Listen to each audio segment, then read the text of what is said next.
চাঁপাইনবাবগঞ্জ পৌর এলাকার নামশঙ্করবাটি চৌকাপাড়া থেকে মরিয়ম বেগম নামে এক গৃহশিক্ষিকার বস্তাবন্দি মরদেহ উদ্ধার করেছে পুলিশ।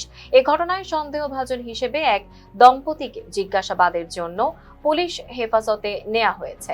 পুলিশ সূত্রে জানা যায়, মরিয়ম বেগম স্থানীয় বাসিন্দা সুমি খাতুনের মেয়েকে প্রাইভেট পড়াতেন।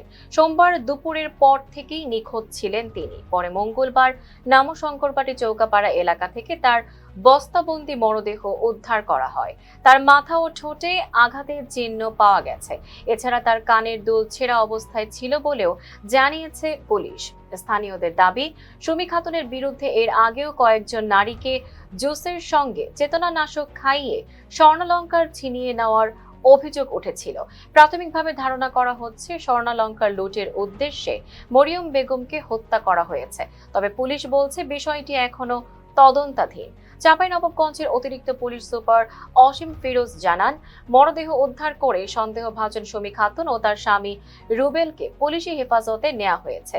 তদন্তের মাধ্যমে ঘটনার সঙ্গে জড়িতদের শনাক্ত করে আইনের আওতায় আনা হবে বলে জানান তিনি।